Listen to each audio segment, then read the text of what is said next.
अस्सलाम वालेकुम फ्रेंड्स, कैसे हैं आप सब? I'm sure all are fine. This is Mubashar Iqbal Chauhan, advocate high court and legal lecturer CPC की सेक्शन वाइज सीरीज़ के अंदर आज हम बहुत ही इंपॉर्टेंट चैप्टर को पढ़ने वाले हैं जो डील करता है एक्स पार्टी प्रोसीडिंग से। एक्स पार्टी प्रोसीडिंग दरअसल होती क्या है? बेसिकली हमें ये जो ऑर्डर 9 है सीपीसी का, ये हमें बताता है कि अगर एक पार्टी दावा दायर कर दे और वो दावा दायर करने के बाद ना आए, मतलब कि प्लेंटिफ अगर ना आए, तो उसके दावे को कैसे प्रोसीड करवाया जाएगा, आया सेटिसाइड किया जाएगा या प्रोसीडिंग कंटिन्यू रखी जाएगी। अगर वो ड्यूली समन करता है तो इस दौरान डिफेंडर नहीं आता तो कैसे दावे को प्रोसीड करवाया जाएगा। अगर एक से ज़ायद डिफेंडेंट है, 2 या 4 डिफेंडेंट आ जाते हैं, 2, 5, 7 डिफेंडेंट नहीं आते तो दावे को कैसे चलाया जाएगा। अगर प्लेंटिफ एक से ज़ायद हैं, 1-2 प्लेंटिफ आ जाते हैं, बाकी नहीं आते तो दावे को कैसे चलाया जाएगा। एक्स पार्टी प्रोसीडिंग क्या होती है, यक तरफा जिसको हम कहते हैं, यक तरफा प्रोसीडिंग कैसे की जाएगी, इसकी एप्लीकेबिलिटी क्या है कानून की नज़र में।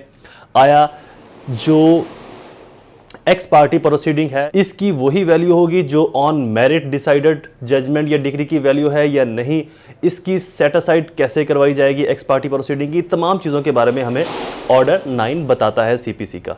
ऑर्डर 9 इसके तमाम रूल्स को कंप्रीहेंसिवली डिटेल से डिस्कस करेंगे। लेक्चर स्टार्ट करने से पहले एज यूजुअल अगर आप मेरे YouTube channel law and communication skills के ऊपर नए हैं तो रेड बटन को क्लिक करके चैनल को सब्सक्राइब, साथ में बेल आइकन को प्रेस करके ऑल नोटिफिकेशन कर लीजिए ताकि ऐसे ही फर्दर तमाम इंफॉर्मेटिव लेक्चर्स आपकी एक्सेस में रहें और उनके नोटिफिकेशन आपको बार वक्त तो टाइमली मिलते रहे। मेरी छोटी सी फीस है उसको जरूर फुलफिल कर दिया करें। मेरी फीस आपने 3 स्टेप के अंदर पे करनी है। फर्स्ट, कम से कम 10 रुपये डोनेट कर दें। सेकंड, 2 लोगों की हेल्प किसी को मुस्कुरा के मिले। थर्ड, मेरे और अपने पेरेंट्स के लिए दुआ, अल्लाह ताला उनको सेहत तंदुरुस्ती अता फरमाए। शुरू करते हैं हमारा लेक्चर। अक्सर स्टूडेंट्स कमेंट्स के अंदर पूछते हैं कि जी मैं किस बुक से लेक्चर डिलीवर करता हूं या किससे पढ़ाता हूं। बेसिकली बहुत सारी बुक से मैं लेक्चर्स को प्रिपेयर करता हूं जिनके अंदर कमेंट्रीज़ की एम महमूद, आमिर रज़ा, जस्टिन, कुछ राइटर्स हैं, जस्टिस हैं जिनकी कमेंट्रीज़ की बुक्स को मैं पढ़ता हूं। तो कलेक्टिवली बहुत सारी बुक्स को पढ़ता हूं, इंडिविजुअल में किसी एक बुक को नहीं पढ़ता। लेकिन फिर भी अगर आप शौक रखते हैं कमेंट्रीज़ की बुक को पढ़ने का तो ये जो बुक मेरे सामने पड़ी है अभी,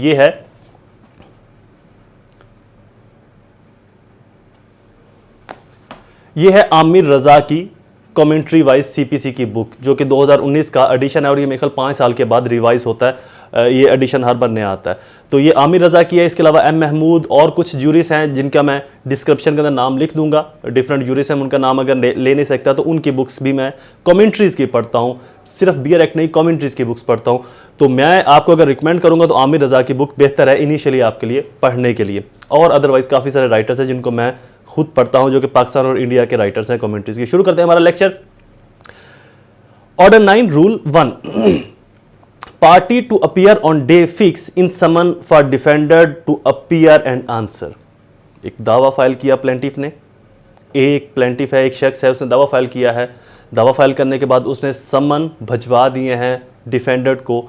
तो जो कोर्ट ने डेट फिक्स की है, समन पर भी चूंकि वो डेट लिखी होगी, तो उस डिफेंडेंट को उस फिक्स डे को कोर्ट में प्रेजेंट होना, कोर्ट में अटेंडेंस अपनी लगवाना ज़रूरी है इन पर्सन या रिस्पेक्ट टू प्लीडर या हिज प्लीडर, वो अपने वकील के ज़रिए असालतन या वकालतन पेश हो सकता है। अगर कोर्ट उसको इन पर्सन बुलाए तो फिर उसको इन पर्सन ही पेश होना पड़ेगा। Rule 2, dismissal of suit where summon not serve in consequence of plaintiff failure to pay cost. Suit dismiss होगा जहां पर प्लेंटिफ सर्विस ऑफ समन नहीं करवा पाया, समन नहीं पहुंचा पाया। Where on the day so fix it is found that the plaintiff's failure to pay cost, where on the day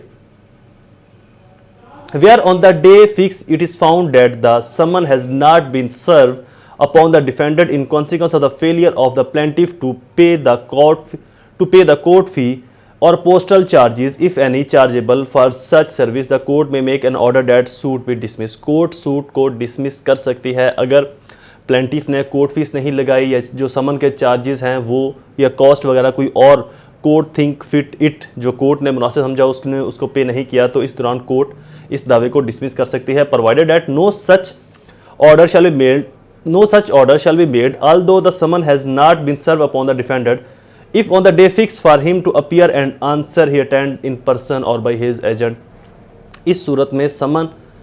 इस सूरत में कि अगर समन डिफेंडेंट को नहीं भी मिले लेकिन वो पेश हो जाता है कोर्ट में डिफेंडेंट जो है या अपने एजेंट के जरिए, तो फिर सूट को डिसमिस नहीं किया जाएगा। रूल 3 ऑर्डर 9 का, where neither party appear suit to be dismiss, जहां पर दोनों में से कोई एक पार्टी भी नहीं आती। प्लेंटिफ ने दावा फाइल किया, जो डेट फिक्स किया था, प्लेंटिफ भी नहीं आया, डिफेंडेंट भी नहीं आया, तो कोर्ट वहां पर चाहे तो दावे को डिसमिस भी कर सकती है या एक मौका भी दे सकती है कि देख लेते हैं कोई मजबूरी तो नहीं बन गई, रोड ब्लॉक थे जिसकी वजह से दोनों पार्टीज नहीं आ पाई, या कोई और इस तरह का सफिशिएंट काज तो नहीं वहाँ पर इन गुड फेथ कुछ राइज हो गया जिसकी वजह से वो नहीं आ पाए। तो जनरली लॉ तो कहता है कि आप डिसमिस कर दें, बट ये कोर्ट की डिस्क्रिशनरी पावर्स है, वो चाहे तो एक मौका भी दे सकती है। रूल 4, प्लेंटिफ में बीइंग फ्रेश सूट और कोर्ट में restore suit to file. Plaintiff जो है ये फ्रेश सूट भी फाइल कर सकता है या कोर्ट भी उसको रिस्टोर करवा सकती है where the suit is dismiss under rule 2 और 3। रूल 2 के अंदर फर्निश सिक्योरिटी नहीं दी, कोर्ट फी नहीं दी, या जो समन के चार्जेस थे या कोई कॉस्ट थी वो नहीं लगाई, तो इस दौरान अगर दावा डिसमिस होता है या अपीयरेंस ही नहीं होती ना प्लेंटिफ की ना डिफेंडेंट की, तो इस दौरान दावा डिसमिस होता है, तो इस सूरत में वो फ्रेश दावा भी फाइल कर सकते हैं या उसी दावे को भी रिस्टोर करवा सकते हैं एप्लीकेशन देकर। कौन सी एप्लीकेशन दी जाएगी इसके अंदर, आपको नाम भी साथ साथ बताता चलूं, 9(4) की एप्लीकेशन दी जाएगी जब आपने दावे को रिस्टोर करवाना है। Rule 6, Rule 5, dismissal of suit where plaintiff after summon returns unserved fail for 3 months to apply for fresh summon। जहां पर plaintiff 3 मंथ का टाइम गुजरने के बाद भी फ्रेश समन नहीं दे सकता या दे पाया, जो कि पिछले समन उसने इनिशियली जो समन दिया था वो अनसर्व हुए। Where after summons has been issue to the defendant और to one of several defendant, एक से ज्यादा डिफेंडेंट्स जहां पर हैं, एंड रिटर्न अनसर्व, और वापस आ जाते हैं कि ये अनसर्व हैं, ये सर्विस इनकी नहीं हो पाई। The plaintiff fails for a period of 3 months, 3 month के अंदर भी प्लेंटिफ फेल हो जाता है from the date of the return made to the court by the officer ordinary certifying to the court returns made by the serving officer to apply for the issue of fresh summons. The court shall make an order that suit dismiss as against the defendant as against such defendant unless the plaintiff has written the said period satisfies the court that। अगर एक से ज्यादा defendant है, मान लेते हैं 5 defendant है, 2 defendants को तो जो समन है वो ड्यूली सर्व हो गए, लेकिन 3 डिफेंडेंट्स को समन सर्व नहीं हो पाए, तो इस दौरान कोर्ट का इख्तियार है कि उन डिफेंडेंट्स की हद तक सूट को डिसमिस कर देगी कि नहीं, आपके पास सफिशिएंट टाइम भी था, 3 माह का टाइम दोबारा भी आपको मिला, लेकिन आप सर्विस नहीं करवा पाए, तो लिहाजा अब आपकी ये अपॉर्चुनिटी खत्म की जाती है इन 3 डिफेंडेंट की हद तक। लेकिन अगर एक और इसकी लाइन है, he has failed after using best endeavor to discover the residence of defendant who has not been served। लेकिन अगर प्लेंटिफ अपनी endeavor अच्छी खासी कोशिश करता है, नेक नीति के साथ अब ढूंढता है उस एड्रेस को जहां पर वो डिफेंडेंट रह रहे हैं, जहां जिनको नोटिस सर्व नहीं हुए, लेकिन फिर भी उसका एड्रेस नहीं मिलता उन 3 डिफेंडेंट्स का, 2 का या 1 का, लेकिन प्लेंटिफ ने अपनी पूरी कोशिश की। एंडेवर्स का वर्ड आया है ENDEVOURS, एंडेवर्स, अपने ताई बेहतरीन कोशिश करना, इसका मायने बनता है। वो अपनी बेहतरीन कोशिश करता है लेकिन फिर भी समन सर्व नहीं हो पाते या उन डिफेंडेंट्स का रहायशी एड्रेस नहीं मिल पाता या ऐसा पता नहीं मिल पाता जहां पर वो मौजूद हैं, तो इस दौरान उसके सूट को डिसमिस नहीं किया जाएगा। Such defendant is avoiding service of summons, service of process, ऐसे डिफेंडेंट्स को अवॉइडिंग समझा जाएगा कि ठीक है, अगर इनको नहीं भी मिले तो बाकी जो डिफेंडेंट्स आगे हैं उनके अकॉर्डिंगली फैसला कर दिया जाता है। Rule 6, procedure when plaintiff appear, जहां पर सिर्फ प्लेंटिफ आता है, डिफेंडेंट नहीं आता। Where the plaintiff appear and defendant does not appear when the suit is called on for hearing then, जब सूट को सुनवाई के लिए बुलवाया जाए, रेडी किया जाए, उसकी सुनवाई तैयार हो और सिर्फ प्लेंटिफ आए, डिफेंडेंट ना आए। When summon duly served, जब समन अकॉर्डिंग लॉ हस्बे ज़ाब्ता, ड्यूली हस्बे ज़ाब्ता यानी कि प्रॉपर प्रोसीजर के तहत सर्व हो चुके हैं। If it is prove that the summons was duly serve, अगर ये साबित हो जाए कि जो समन है वो ड्यूली सर्व हो चुके हैं हस्बे ज़ाब्ता, द कोर्ट में proceed x party and pass decree without recording evidence. Court चाहे तो डिक्री पास कर सकती है विदाउट रिकॉर्डिंग एविडेंस, या फिर उन एविडेंस को अगर वो कहे कि जनाब ये एविडेंस बाद में अवेलेबल नहीं होंगी तो लिहाजा इनको रिकॉर्ड कर लिया जाए, तो उन एविडेंस को चाहे वो आया डॉक्यूमेंट्री एविडेंस है या कोई ऑरल एविडेंस है, विटनेस की सूरत में उनको रिकॉर्ड करके कोर्ट डिक्री को पास कर देगी दूसरी पार्टी को सुने बगैर। व्हेन समन नॉट ड्यूली सर्व, जब समन हस्बे ज़ाब्ता सर्व ही नहीं हुए। If it is not proved that the summon was duly served, the court shall direct a second summon to the issue and serve on the defendant। Court दूसरा समन issue करेगी defendant को। When summon served but not in due time, जब समन तो सर्व हो गए लेकिन time पर नहीं हुए, यानी कि डेट थी 12 दिसंबर की या 13 दिसंबर की समन के ऊपर लिखी हुई, लेकिन समन सर्व हुआ 15 या 16 दिसंबर को, मतलब डिफेंडेंट को पता तो चल गया लेकिन बाद में पता चला। If it is proved that the summon was served on the defendant but not in sufficient time to enable him to appear and answer on the day fixed in summon, the court shall postpone the hearing. Court hearing को आगे बढ़ा देगी, date आगे दे देगी of the suit of future day to fix by the court and shall direct notice of such day to given to the defendant. और एक नया notice देगी डिफेंडेंट को कि जी अब डेट जनवरी की है या फेब की है, ताकि आप प्रॉपर कोर्ट में पेश हो सकें. Where it is owing मतलब बवजह, इस वजह से भी to the plaintiff's default that the summon was not duly served or was not served in sufficient time, the court shall order the plaintiff to pay the cost occasioned by the postponement. अगर defendant को notice serve नहीं हुए plaintiff की गलती की वजह से, तो कोर्ट प्लेंटिफ को कॉस्ट भी डाल सकते हैं कि जो पोस्टपोनमेंट हुई है, आगे डेट गई, तो उसकी आपको हर्जाना जुर्माना डाला जाता है. तो ये कोर्ट की डिस्क्रिशनरी पावर्स हैं. तो लिहाजा ये जो रूल 6 हमें बताता है कि अगर डिफेंडेंट नहीं आता तो आप विदाउट उसकी एविडेंस को रिकॉर्ड किए या चाहे तो इसकी एविडेंस को भी रिकॉर्ड किए जो इसने क्लेम या मुद्दा बताया, उसके अकॉर्डिंगली डिग्री को पास कर सकते हो. अगर प्लेंटिफ कहे कि जी एविडेंस बाद में अवेलेबल नहीं होंगी, स्पॉयल हो सकती हैं, डिस्ट्रॉय हो सकती है, उनको रिकॉर्ड कर लीजिए, तो कोर्ट रिकॉर्ड भी कर सकती है. Rule 7, postpone where defendant appear on the day of urgent hearing and assign good cause of previous non appearance. जहां पर अटेंडेंस अगर एक दावे की प्रोसीडिंग चल रही है, वो डिफेंडेंट नहीं आया और कोर्ट ने आगे फैसले की तरफ मामलात को चलाना शुरू कर दिया कि ठीक है जी अपनी एविडेंस लेकर आओ, प्लेंटिफ को बोला तो आपकी एविडेंस को रिकॉर्ड करके फैसला सुनाते हैं.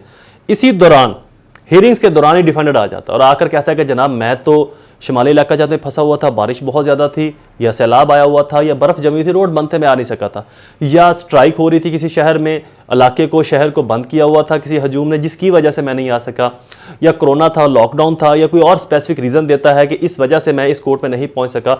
तो कोर्ट को अगर लगे कि ये गुड ओकेशन है, गुड काज ऑफ प्रिकॉशंस हैं, बोनाफाइडी हैं, मेलाफाइडी नहीं, बदनीति पर मबनी नहीं, तो कोर्ट उसको परमिशन दे सकती है प्रोसीडिंग को ज्वाइन करने की. Rule 8, procedure where defendant only appear, जहां पर सिर्फ डिफेंडेंट अपीयर होता है. फॉर एग्जांपल प्लेंटिफ ने दावा फाइल किया, समन किए डिफेंडेंट को, डिफेंडेंट डेट टाइम पर आ गया जो फिक्स डे था, और उसके बाद प्लेंटिफ नहीं आया, कोर्ट ने एक और चांस दिया, प्लेंटिफ फिर नहीं आया, कोर्ट ने फिर चांस दिया, प्लेंटिफ फिर नहीं आया, तो कोर्ट प्लेंटिफ के सूट को डिसमिस कर देगी, उसका राइट क्लोज कर देगी. और अगर इस दौरान डिफेंडेंट कहता है कि जी जो प्लेंटिफ क्लेम कर रहा है ये इस क्लेम का एक पार्ट मैं मानता हूं, बाकी पार्ट नहीं मानता, तो कोर्ट चाहे तो जिस पार्ट को प्लेंटिफ एडमिट कर रहा है उस पार्ट की हद तक प्लेंटिफ के अगेंस्ट डिग्री कर सकती है. लेकिन अगर वो पार्ट ऐसा है कि जिसके अंदर दूसरे पार्ट को कंसीडर किए बगैर उस पार्ट पर फैसला नहीं किया जा सकता, तो कोर्ट दावे को डिसमिस भी कर सकती है. और अगर डिफेंडेंट पूरे दावे का जो क्लेम है प्लेंटिफ का उसको मान लेता है, तो कोर्ट उसके खिलाफ भी फैसला कर सकती है. अब ये डिपेंड करता है डिफेंडेंट पर कि वो पार्शली मानता है क्लेम को या होली मानता है. जनरली ऐसा होता नहीं है, लेकिन लॉ मौजूद है हमारे पास. Rule 9, decree against plaintiff by default bars fresh suit. Where a suit is wholly or partially dismissed under Rule 8, the plaintiff shall preclude from bringing a fresh suit in respect of the same cause of action, but he may apply for an order to set the dismissal aside, and if the satisfied the court there was a sufficient cause of non-appearance. For example, rule 8 के तहत defendant ने 50% जो claim है उसको मान लिया, तो court क्या करती है 50% उसके अगेंस्ट फैसला कर दे कि ठीक है जी आप ये जो मानना है आप इसको पे करें, और सूट डिसमिस. प्लेंटिफ बाद में आता है, उसकी भी जेन्युइन रीज़न थी, वो शिमाली इलाका जात में फंसा हुआ था, सैर तफरी करने गया हुआ था, बेचारा बर्फ़बारी होगी वहाँ पर फंस गया, या किसी ऐसे शहर में चला गया जहाँ पर दंगे फसाद हो रहे थे, लॉकडाउन था, तो फंस गया, बाहर नहीं निकल पाया. वो आता है जनाब मैं तो इस वजह से फंसा हुआ था, तो आपने छोटे से क्लेम को जो है वो डिफेंडेंट के अगेंस्ट कर दे, जबकि मेरा तो उससे क्लेम लाखों का है, करोड़ों का है. तो यहाँ पर अगर वो गुड काज देता है, गुड काज ऑफ प्रिकॉशंस देता है कि इन वजूहात पर जो कि मेरी बोनाफाइडी थी, बदनीति नहीं थी, मैं नहीं पेश हो पाया, तो जो दावा डिफेंडेंट के अगेंस्ट डिक्री हुआ है पार्शली कुछ पार्ट, उसकी सेटासाइड की एप्लीकेशन देकर दोबारा से उस दावे को रिस्टोर करवा सकता है या फ्रेश सूट भी वहाँ पर फाइल कर सकता है. लेकिन इसके अंदर सेक्शन 5 ऑफ लिमिटेशन एक्ट जरूर अप्लाई होगा. Rule 10, proceeding in case of non-attendance of one or more of several plaintiffs, where there are more plaintiffs than one and one or more of them non-appear and one or more of them appear and the other do not appear, the court at the instance of the plaintiffs appearing permit the suit to proceed in the same way as if all the plaintiffs had appear or make such order as it fit think. एक से ज़्यादा plaintiff है, 10 plaintiff हैं, 4 आ जाते हैं, 5 आ जाते हैं, बाकी 5 पूरी प्रोसीडिंग में आते ही नहीं, तो कोर्ट अगर चाहे तो इस केस को ऐसे ही प्रोसीड करवा सकती है जैसे कि 10 के 10 अपीयर हो रहे थे। चूंकि प्लेंटिफ 5 तो आगे है ना, 5 बेसिकली क्लेम तो सबका एक जैसा ही है, जहां पर क्लेम सबका एक जैसा है तो वहां पर कोर्ट कहते हैं कि ठीक है जी 5 प्लेंटिफ आ गए हैं, 5 नहीं आ रहे, तो इस केस को आगे प्रोसीड करवाते हैं चूंकि क्लेम सबका एक जैसा, और कोर्ट जो भी मुनासिब समझे उसके ऊपर ऑर्डर दे सकती है, चाहे अलग अलग या कलेक्टिवली भी। Procedure in case of non attendance of more than one of several defendant, जहां पर एक से ज्यादा डिफेंडेंट नहीं आते। When there are more defendant than one and one or more of them appear and the other do not appear, the suit shall proceed and the court at the time pronouncing judgment makes such order as it think fit with respect to the defendant who do not appear.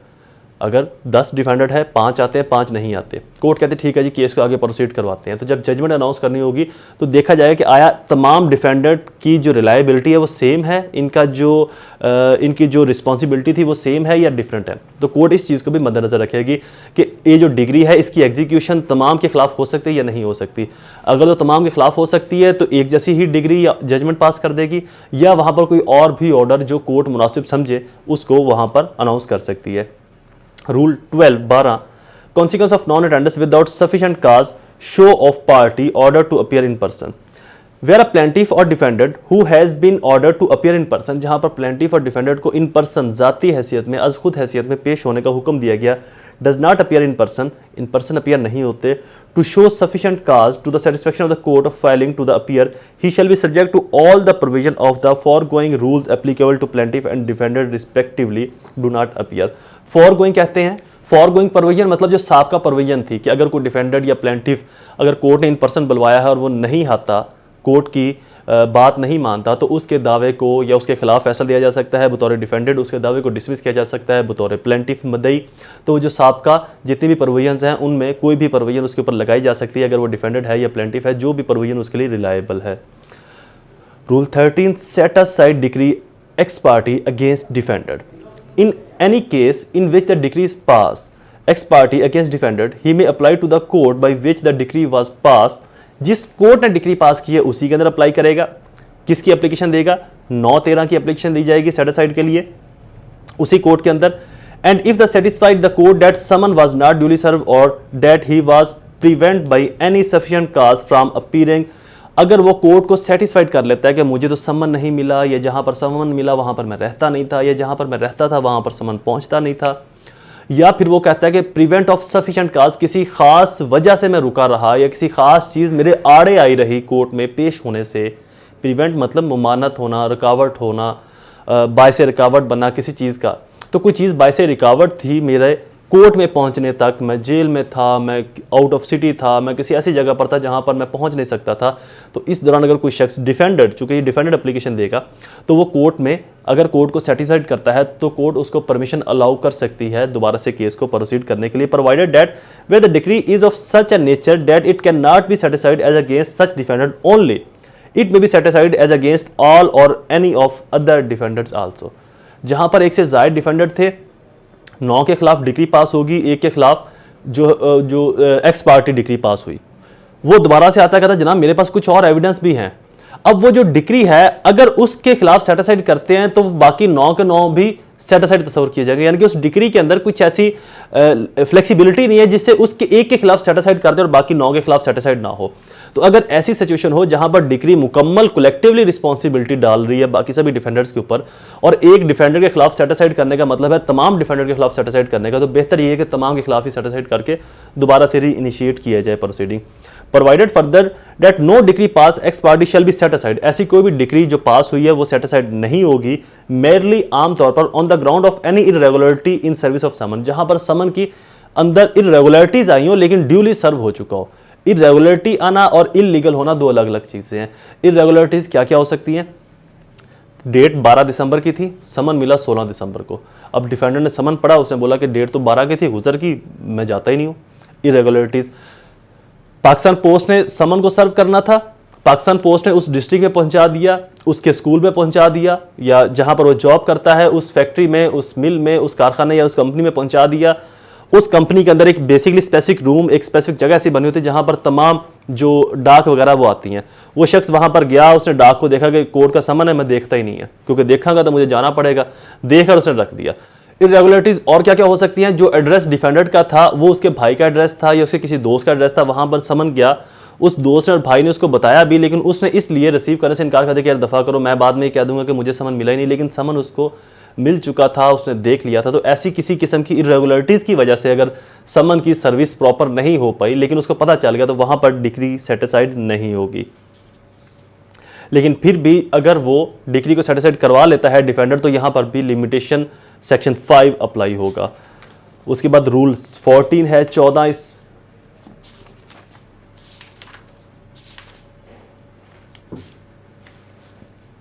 Rule 14 है order 9 का, no degree be set aside without notice to opposite party. कोई भी degree दूसरी party को notice दिए बगैर cetacide नहीं होगी। Order is complete. I hope ये लेक्चर आपके लिए फायदेमंद साबित होगा। ऐसे ही इन्फॉर्मेटिव वीडियोस को सुनने के लिए चैनल को सब्सक्राइब, बेल आइकन प्रेस कर लें, वीडियो को लाइक और शेयर जरूर कीजिएगा, कमेंट्स के अंदर अपनी कीमती राय से जरूर आगाह कीजिएगा। दोबारा हाजिर होंगे किसी और इन्फॉर्मेटिव लेक्चर के साथ, तब तक मुझे अपनी दुआओं में जरूर याद रखें। अल्लाह ताला आप सबका हामी नासिर हो। वस्सलाम।